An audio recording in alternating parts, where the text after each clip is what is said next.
तुम्हें वासुदेव कृष्ण ने भेजा है ना?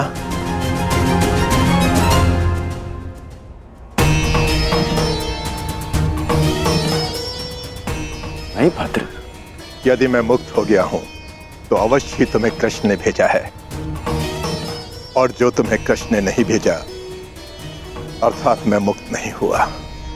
अपना परिचय दीजिए भद्र।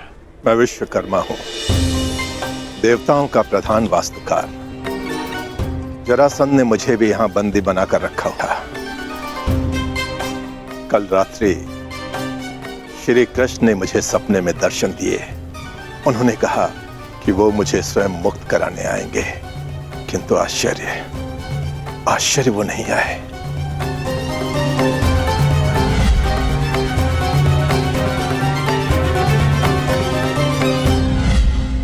वो आ चुके हैं।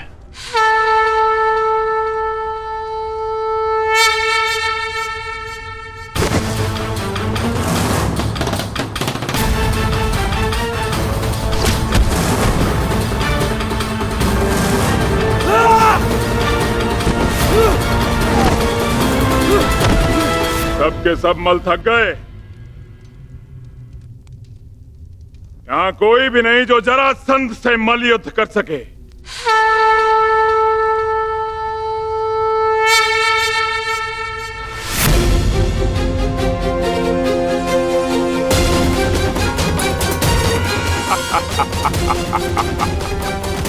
लो, अब ये ब्राह्मण मुझसे मल युद्ध करने आए हैं।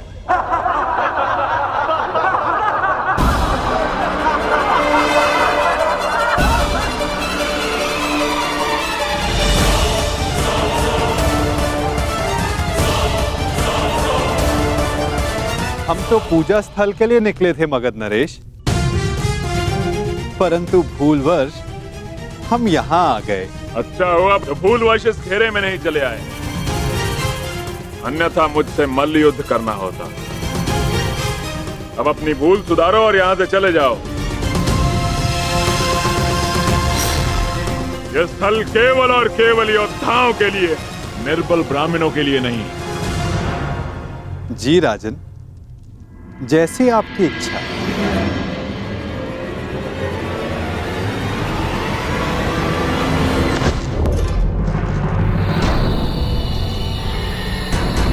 ये युद्धकांक्षी है।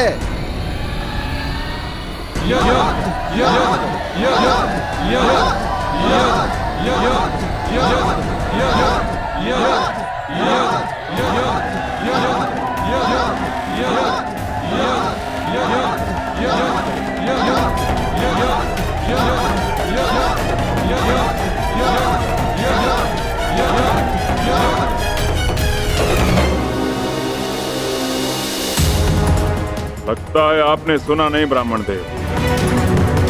अब कृपया इस घेरे से बाहर चले जाइए, अन्यथा मुझे एक ब्राह्मण हत्या का पाप लगेगा।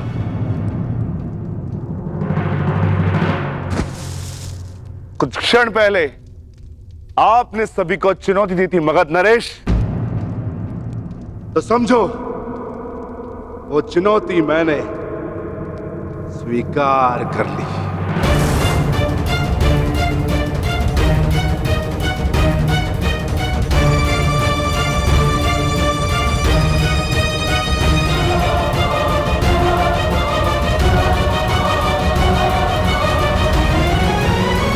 अद्भुत आत्मविश्वास है आप में ब्राह्मण देव, किंतु आज आपके साथ साथ आपका यह आत्मविश्वास भी टूट जाएगा। वैसे मल्ल युद्ध के नियम तो जानते हो ना ब्राह्मण देव? हाँ, जब तक एक योद्धा पराजय स्वीकार ना कर ले, युद्ध होता रहेगा।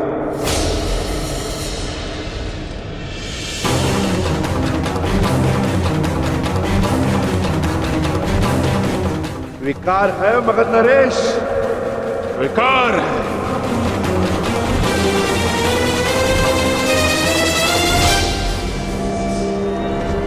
नहीं जरासंध!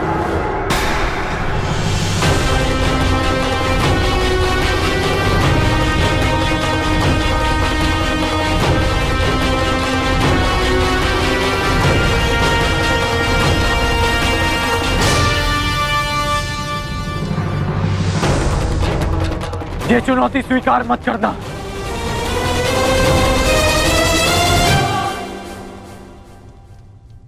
क्योंकि ये ब्राह्मण नहीं है।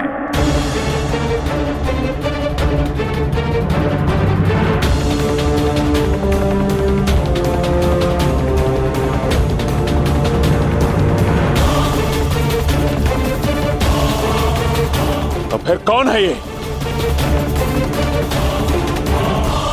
एक योद्धा को युद्ध से पूर्व अपने प्रतिद्वंदी का सत्य परिचय मिले, यही युद्ध नियम है।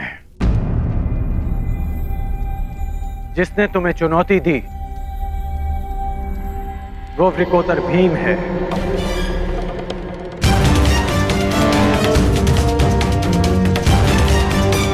ये धनुर्धारी अर्जुन है।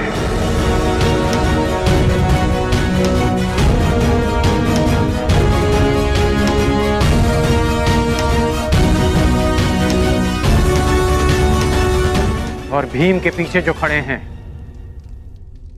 वो वासुदेव कृष्ण है।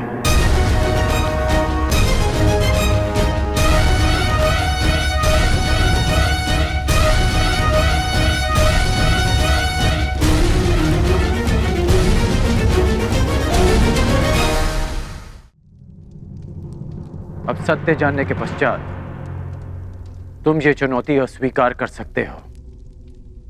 सत्य कहा अंगराज ने मगध नरेश। अब निर्णय आपका है। परिचय जानकर यदि भयभीत हो तो भीम द्वारा दी गई चुनौती अस्वीकार कर सकते हो।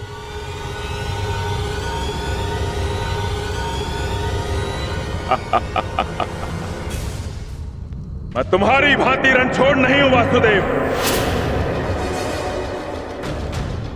युद्ध की चुनौती मैं किसी भी परिस्थिति में, किसी भी वेश में कभी टाल नहीं सकता।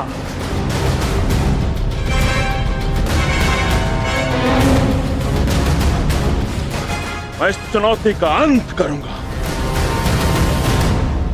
और सबसे पहले मैं इस वृकोदर का उदर फाड़ूंगा और उसके पश्चात मैं तुम्हारा नाश करूंगा वासुदेव।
क्या यह युद्ध समाप्त होगा?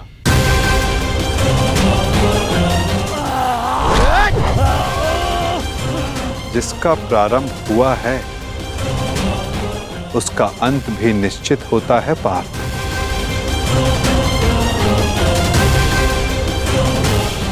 तुम्हारी प्रतीक्षा शीघ्र पूर्ण होगी।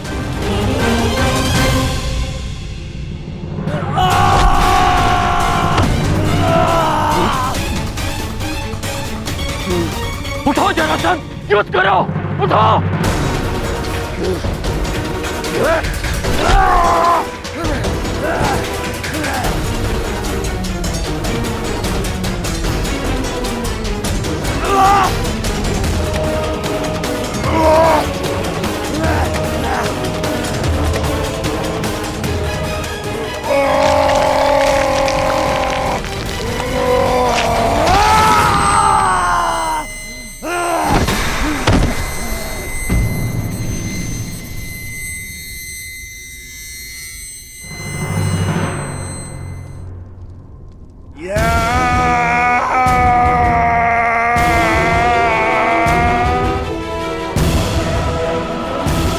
जरासंध का अंत हुआ।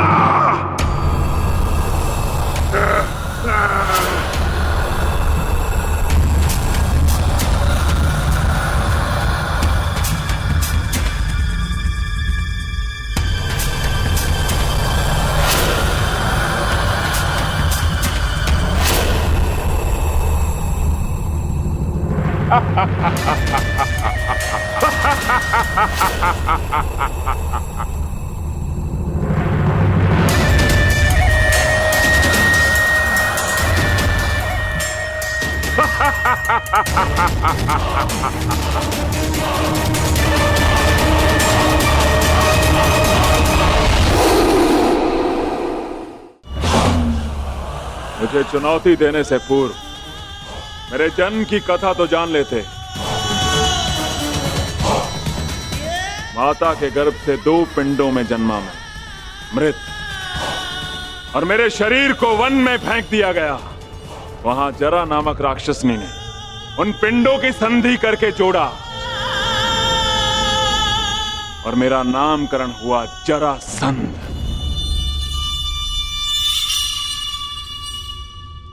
ये संधि नहीं टूट सकती भीम।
ये अन्याय है,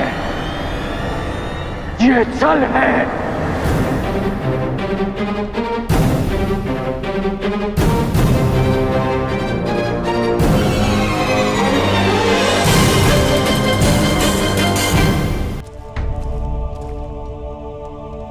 ये अनीति है। कैसी अनीति अंगराज? मल्ल युद्ध जरासंध ने स्वीकारा और नियम यही था कि युद्ध दोनों में से एक योद्धा की पराजय स्वीकारने तक या मृत्यु तक होता रहेगा। जरासंध ने पराजय स्वीकारी नहीं, अंततः उसे मृत्यु प्राप्त हुई कर्ण। अकारण किसी का वध करना,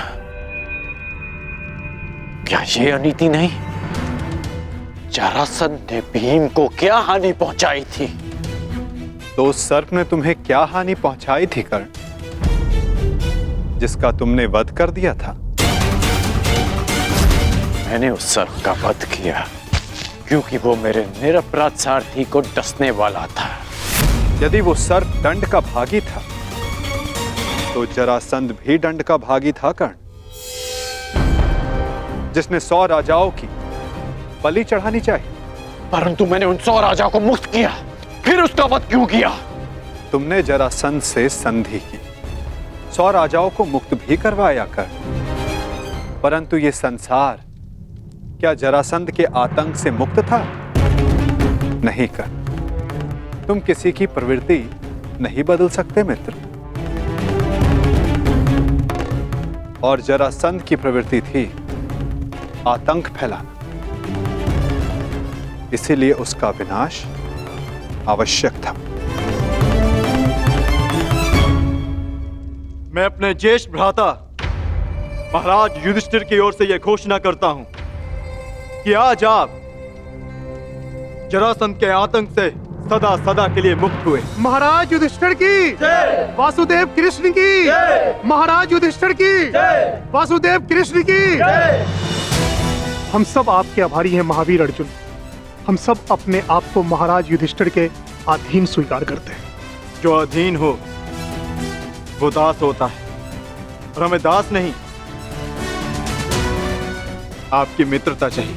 महाराज युधिष्ठिर की जय, महाराज युधिष्ठिर की जय। इन लोगों ने अपना चयन कर लिया है अंगराज, और मुझे उस पल की प्रतीक्षा है जब तुम उचित चयन करोगे कर्ण।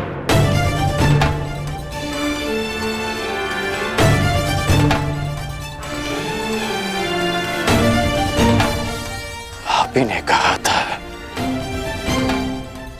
कि जीवन में कुछ उचित अनुचित नहीं होता।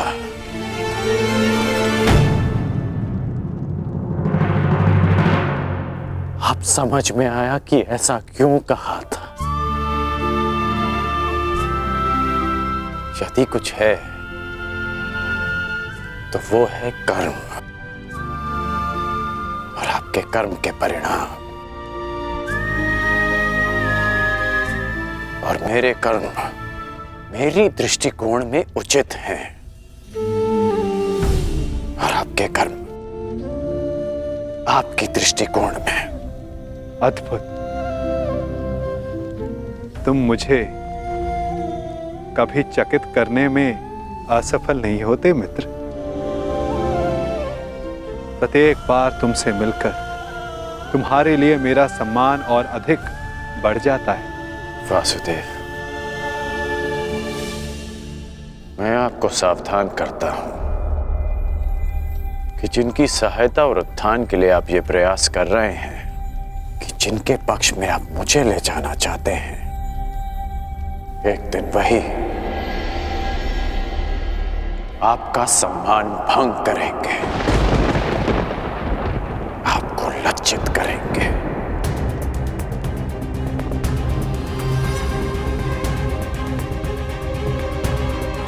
प्रणिपात। प्रणिपात अंगराज।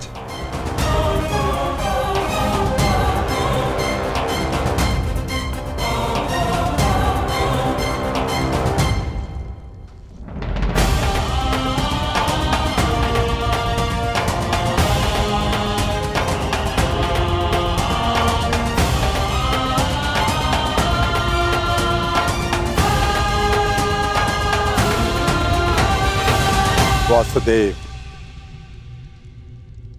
स्वप्न में आपने मुझसे कहा था कि आप हमें मुक्त कराने आ रहे हैं। वो स्वप्न ही था या सत्य? मनुष्य के स्वप्न ही उसके भविष्य का, उसके अस्तित्व का परिचय होते हैं भद्र विश्वकर्मा। यदि मनुष्य स्वप्न देखेगा नहीं तो उन्हें पूर्ण करने की चेष्टा कैसे करेगा? स्वप्न हमें चेष्टा की प्रेरणा देते हैं। अवश्य आपका स्वप्न एक सत्य था भद्र। जरासंध के अत्याचारों से हमें मुक्त कराकर आपने हमारे प्राणों की रक्षा की है। आपके उपकार को मैं कैसे चुकाऊंगा? एक भूमि को श्राप मुक्त करके।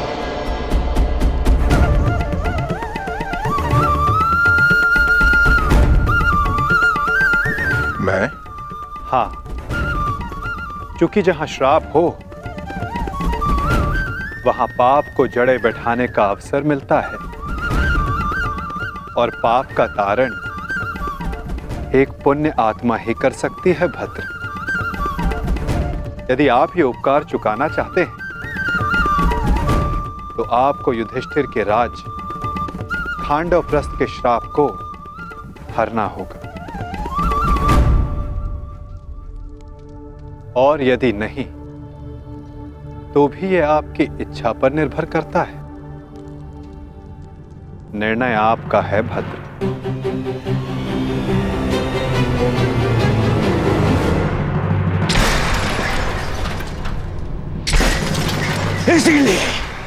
इसीलिए मुझे वो कृष्ण पूरी आंख नहीं सुहाता। हर बार कुछ ऐसा करता है कि मेरा स्वप्न चूर चूर हो जाए। हर बार मामा श्री। स्वप्न की बात कर रहे हो मेरे होने वाले सम्राट? स्वप्न की? मुझे तो पूरा भविष्य दिखाई दे रहा है। जरासंध का भय समाप्त होते ही अब पांडवों की शक्ति बढ़नी प्रारंभ हो जाएगी और आप अंगराज कर्ण हमेशा कहते हो अवसर नहीं मिलता, अवसर नहीं मिलता, और अब अवसर मिल गया तो क्या कर लिया तुमने? जरासंध जैसा महान बलशाली योद्धा मित्र खोया सो खोया, और वो 100 राजा वो भी पांडवों के पक्ष में चले गए। मेरा कर्तव्य जरासंध को हमारे पक्ष में करना था जो मैंने किया, परंतु वो राजा किसके पक्ष में जाएंगे इस विकल्प के चयन पर उनका अधिकार था, मेरा नहीं। विकल्प?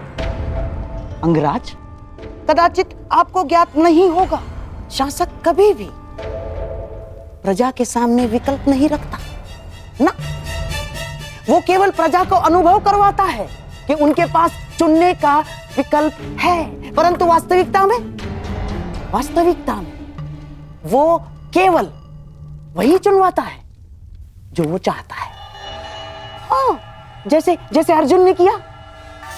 उन 100 राजाओं के समक्ष केवल एक ही विकल्प रखा, युधिष्ठिर से मित्रता। और आप उन्हें स्वतंत्रता की भेंट चढ़ाकर चले आए। परंतु अंगराज, इसमें तुम्हारा क्या दोष? ना, तुम्हारा कोई दोष नहीं है इसमें। क्योंकि शासन कला और राजनीति कुल से आती है, कुल से। और तुम जिस कुल में जन्मे हो वो शासक नहीं, शासित है, शासित। और तुम्हारे रक्त में नेतृत्व करना नहीं, अनुसरण करना और आज्ञा का पालन करना है। समझ गए अंगराज?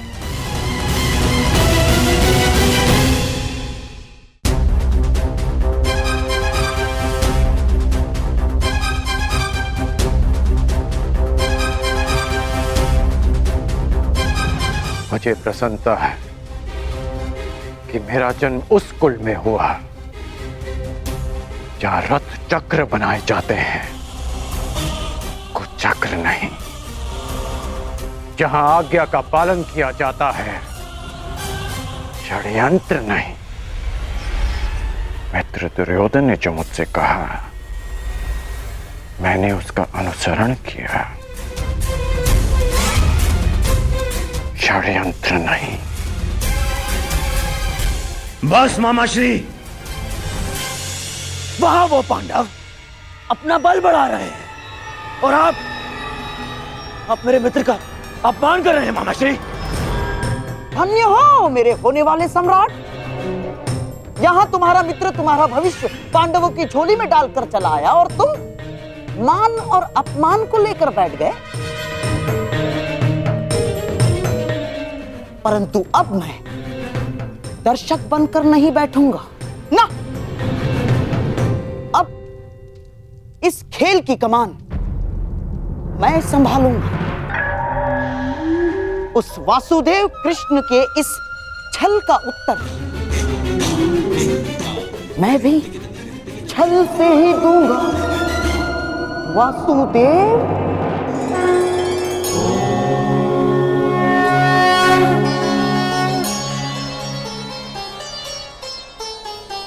नारायणं नमस्कृत्य नरं चैव नरोत्तमं देवीं सरस्वतीं व्यासं ततो जयमुदीरये।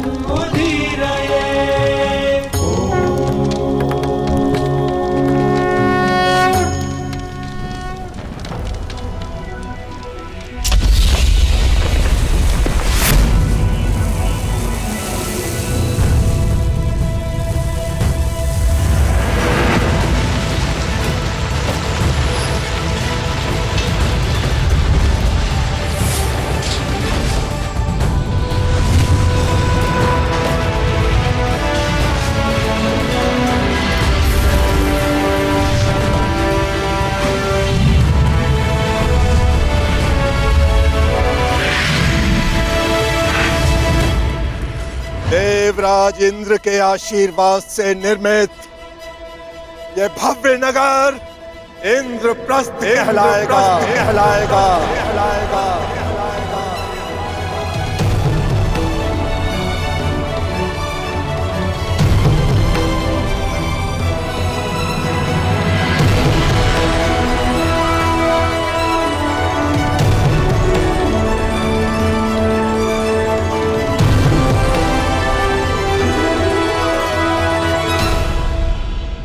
मैं ये इंद्रप्रस्थ धर्मराज युधिष्ठिर को भेंट करता हूं। मैं आपका आभारी हूं भद्र विश्वकर्मा। मैंने तो केवल अपने मुक्त होने का ऋण चुकाया है। धन्यवाद के पात्र तो वासुदेव कृष्ण है। मेरा आभार स्वीकार कीजिए वासुदेव। मैं युधिष्ठिर से धन्यवाद नहीं स्वीकार करूंगा।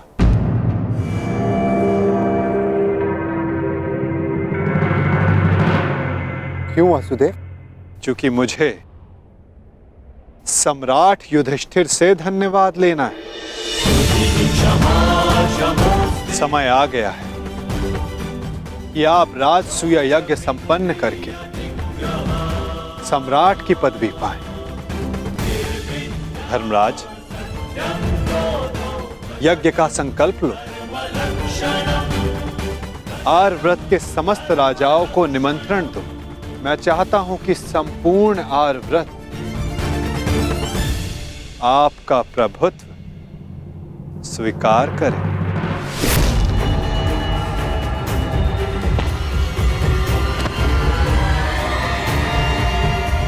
वो महाअभिमानी भी जिन्हें लगता है कि पूरे संसार में उनका कोई तोड़ नहीं।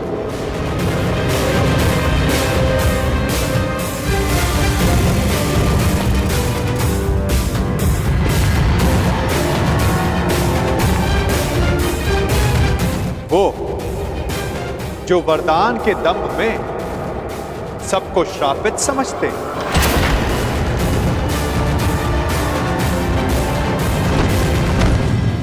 वो जिनका प्रारब्ध इस राजसूय यज्ञ से जुड़ा है। आइए आइए छेदी नरेश, स्वागत है आपका।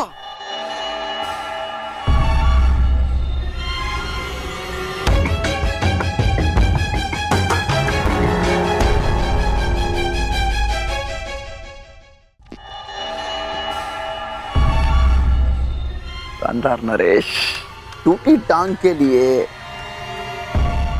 चिकित्सक से परामर्श ली या अब भी बतख की तरह ठिला के चलते हैं?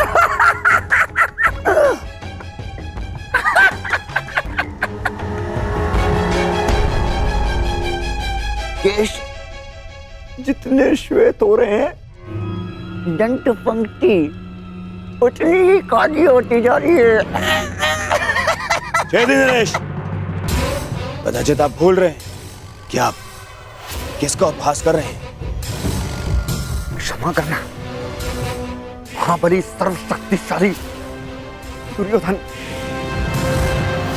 हमें अभी भी स्मरण हुआ। अभी उपहास तो आपका करना चाहिए। क्या? सर्वप्रथम पांचाल नरेश ने आपका उपहास किया।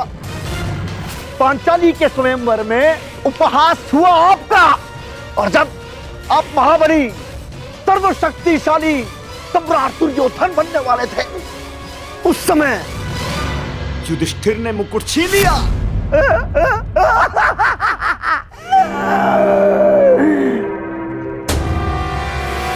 और जब तुम युवराज बने, तब तक युधिष्ठिर राजा बन चुका था। राजा! कहावत याद आई, धोबी का श्वान न घर का न घाट का। बस क्षमा करना, मत करना। मैं मूर्ख हूं, दुष्ट हूं, अस्त्र शक्तिशाली है।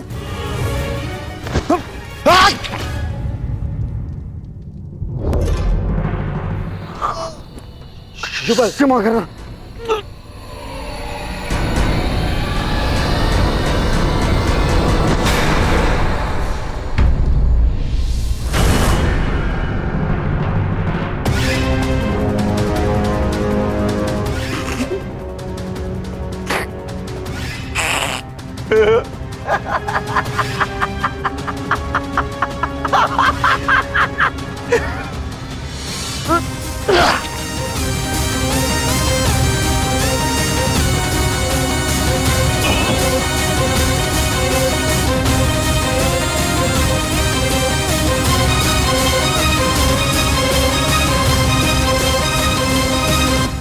समझ में आया मेरे होने वाले सम्राट? मैंने छेदी नरेश को अकेले में मिलने के लिए क्यों बुलाया? इन्हें वरदान है, वासुदेव कृष्ण के अतिरिक्त इन्हें और कोई नहीं मार सकता। हाँ, और वासुदेव कृष्ण भी इनका वध तभी कर सकते हैं जब ये उनके समक्ष 100 अपराध पूर्ण ना कर लें।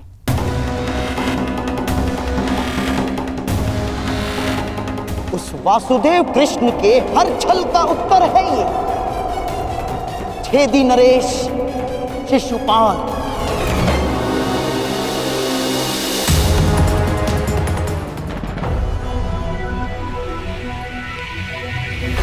ये माया महल है वासुदेव।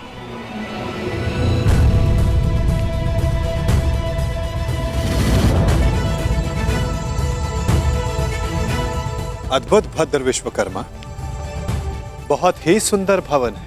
मैंने सोचा देवी पांचाली के मनोरंजन के लिए कुछ विशेष प्रयास कर लूं।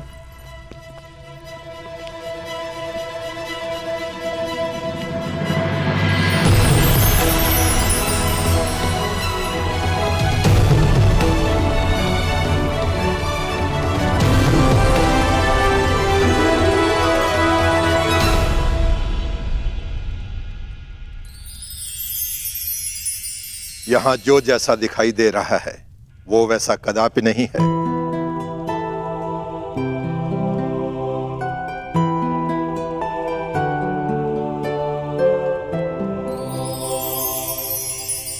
गुप्तचरों से सूचना प्राप्त हुई है कि पांडव राजसूय यज्ञ करने वाले हैं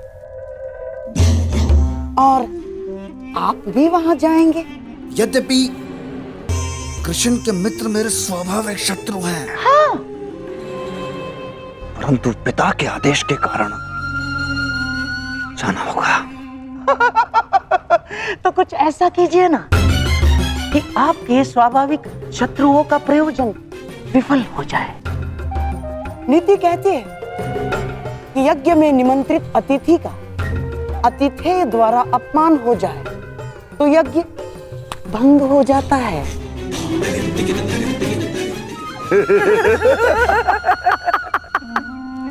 शिशुपाल, ये तो अत्यंत सरल कार्य है। गांधार नरेश,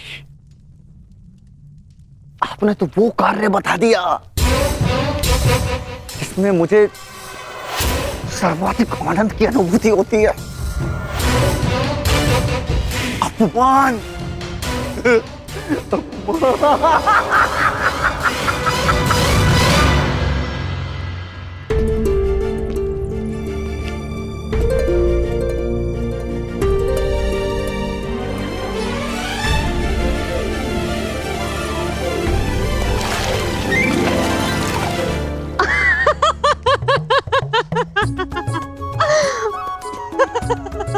अद्भुत ना सका, जहाँ जल दिखता है वहाँ भूमि है और जहाँ भूमि दिखती है वहाँ जल।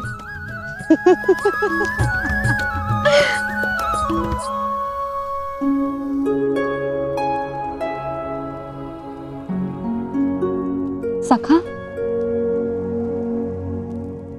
आप मेरे हाथ पर क्रोधित तो नहीं है ना? सखा हूं, क्रोधित कैसे हो सकता हूं?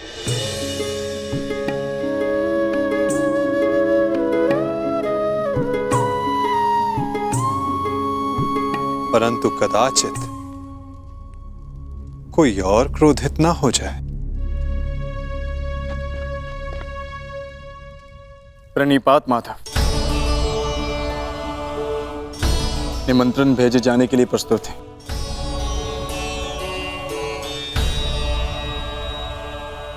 तो पहला निमंत्रण हस्तिनापुर जाएगा।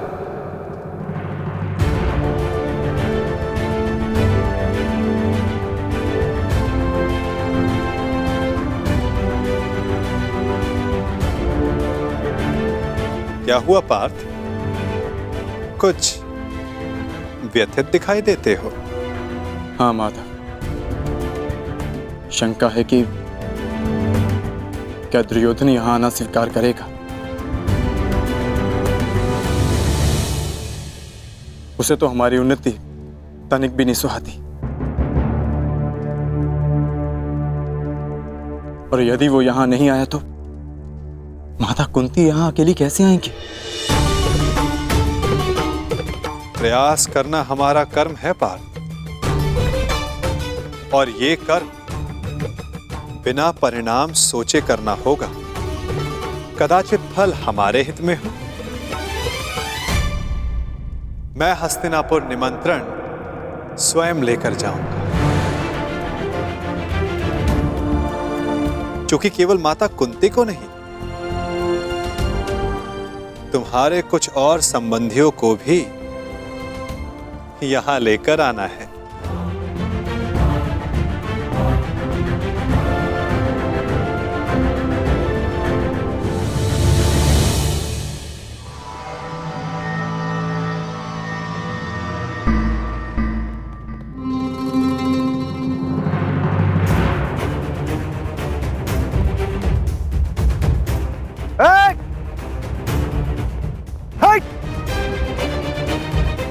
देख नहीं रहे तुम्हारे समक्ष छेदी नरेश शिशुपाल खड़े हैं।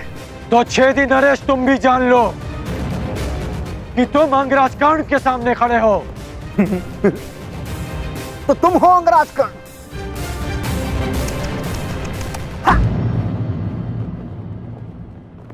दान में बंजर भूमि क्या मिल गई?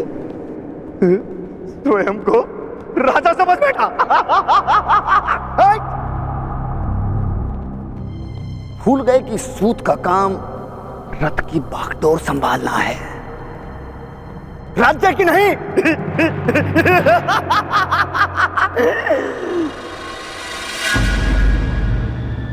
लगता है घर पर वचन देकर आए हो कि जीवित नहीं लौटोगे।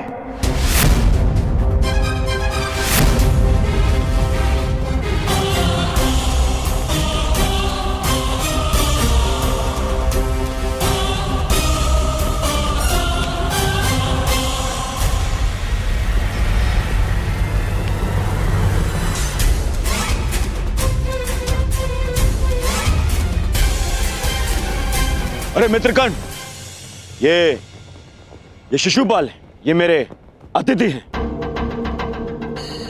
और मेरे मित्र भी, और इस नाते से आप दोनों भी मित्र ही हुए।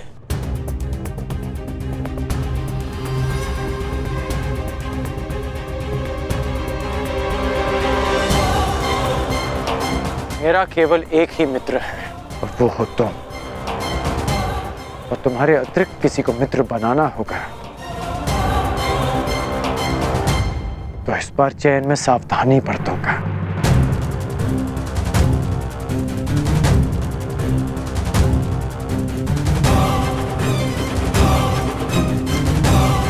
अपने अतिथि की मर्यादा में रहने की चेतावनी अवश्य दे देना मित्र।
आओ अंगराज, तुम्हारी ही प्रतीक्षा थी।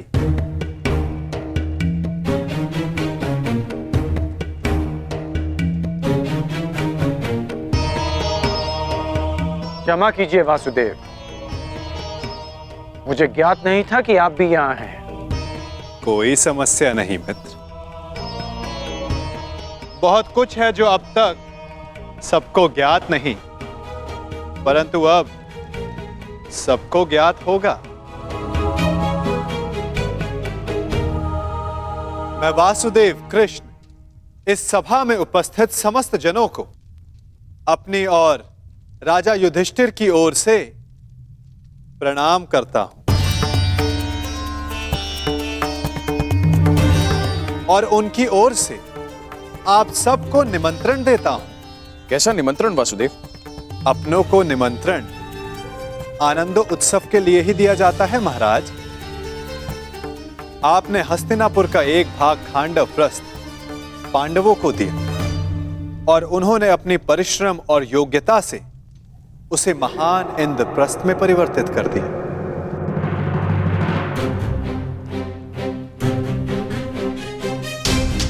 और अब इंद्रप्रस्थ एक प्रसन्न और स्वतंत्र देश है और युधिष्ठिर भी उस पर न्याय और धर्म पूर्वक शासन चला रहे हैं।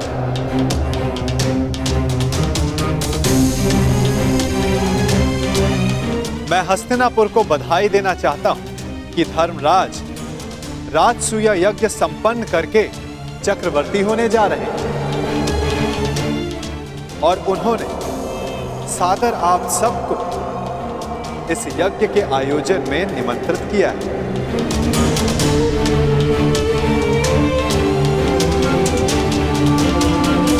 आपके प्रति उनके आदर का अनुमान इस बात से लगाया जा सकता है कि उन्होंने किसी दूत के स्थान पर स्वयं मुझसे आग्रह किया कि मैं आप सबको ये निमंत्रण दूं।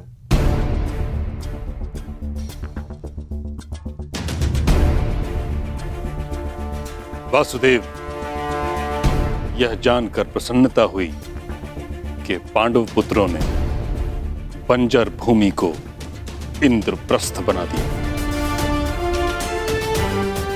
महाराज, इस समारोह में हमारा सम्मिलित होना आवश्यक है।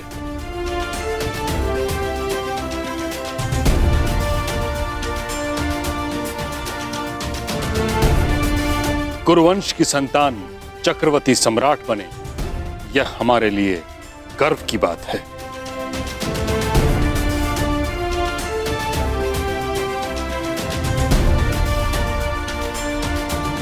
ये कुरु परिवार के लिए अवश्य गर्व की बात है ताचरी,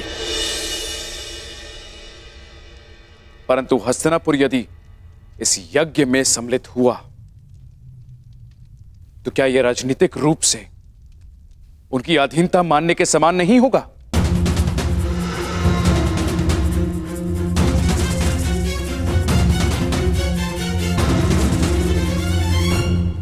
मुझे आश्चर्य है महाराज, आपके मन में यह विचार आया कैसे? पांडव भी आपके अपने पुत्रों के समान हैं। फिर हस्तिनापुर और इंद्रप्रस्थ एक दूसरे से भिन्न कैसे हुए? पांडव सदा आपका परिवार रहेंगे और आप सदा उनके ज्येष्ठ पिताश्री, जिनकी माता ने परिवार के मान के लिए इंद्रप्रस्थ में नहीं अपितु हस्तिनापुर में रहना श्रेयस्कर समझा, वो पांडव आपको अपने अधीन बनाने का विचार अपने मन में कैसे ला सकते हैं? फिर भी निर्णय आपका है। आप चाहें तो पांडवों को अपना मानकर उन्हें आशीर्वाद दे सकते हैं,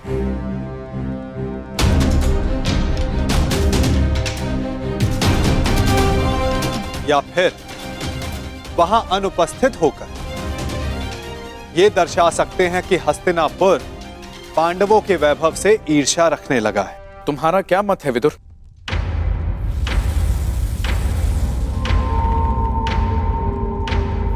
मेरा मत है कि यज्ञ में जाना उचित होगा।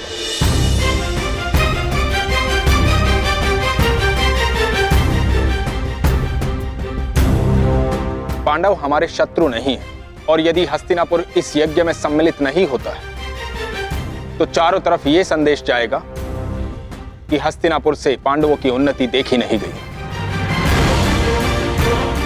और यदि किसी कारणवश राजा किसी आयोजन में सम्मिलित होना अपने पद की गरिमा के अनुकूल नहीं समझते तो युवराज को भेज सकते हैं।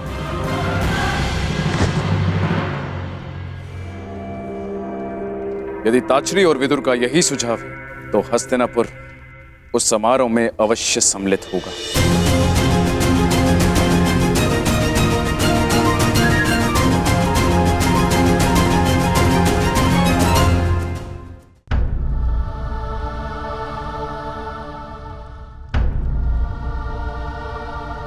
क्या हुआ अंगराज? प्रतीत होता है कि आपको इसमें कोई आपत्ति है। निमंत्रण आपके लिए भी है। नहीं वासुदेव, मैं उस यज्ञ में भाग लेना उचित नहीं समझता।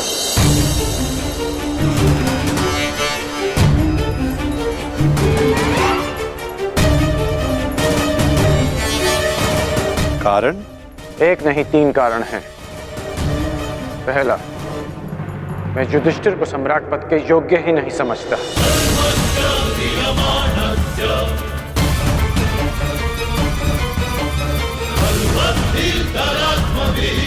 दूसरा, मेरी दृष्टि में युधिष्ठिर युवराज दुर्योधन से उत्तम शासक नहीं है।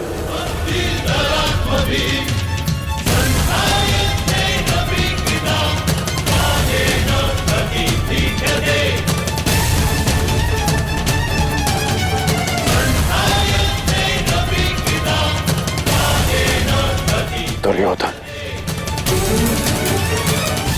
नियमों में बंधकर प्रजा पर शासन नहीं करते, अपितु प्रजा के लिए नियम बनाते हैं।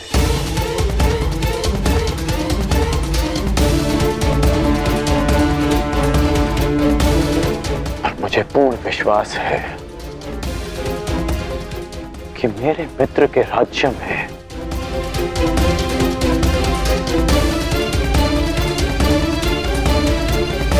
फिर से किसी शोण के मुख में पिघला हुआ स्वर्ण केवल इसलिए नहीं भरा जाएगा कि उसने एक सूत होकर वेद पाठ करने का साहस किया।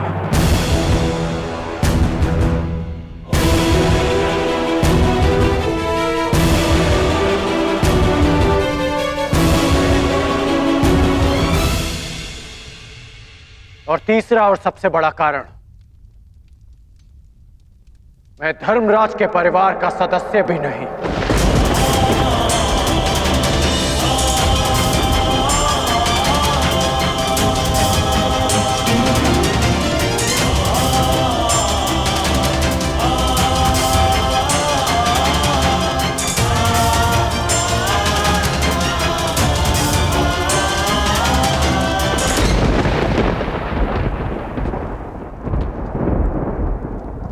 और जिसे मैं सम्राट पद के योग्य नहीं समझता, मैं उसे उस पद की बधाई देने नहीं जा सकता।